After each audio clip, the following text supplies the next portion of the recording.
ছুটির জীবনে সবচেয়ে বড় সত্যি কি এবার সামনে আসতে চলেছে?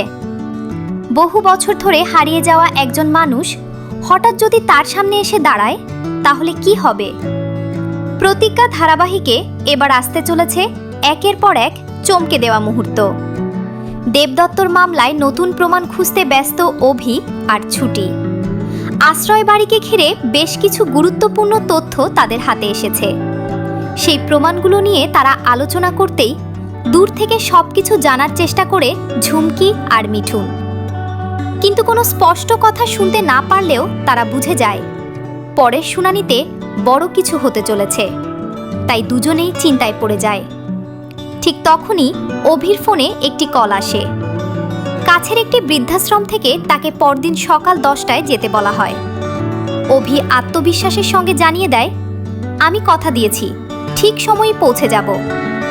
ফোন রাখার পর ছুটির কৌতূহল বাড়ে। ইন্দ্র জানায় অভি বহু বছর ধরে ওই বৃদ্ধাশ্রমের মানুষদের সাহায্য করে আসছে। কথাটা শুনে ছুটি অবাক হয়ে যায়। সে বুঝতে পারে বাইরে থেকে কঠিন মনে হলেও অভির মনটা আসলে অনেক বড়।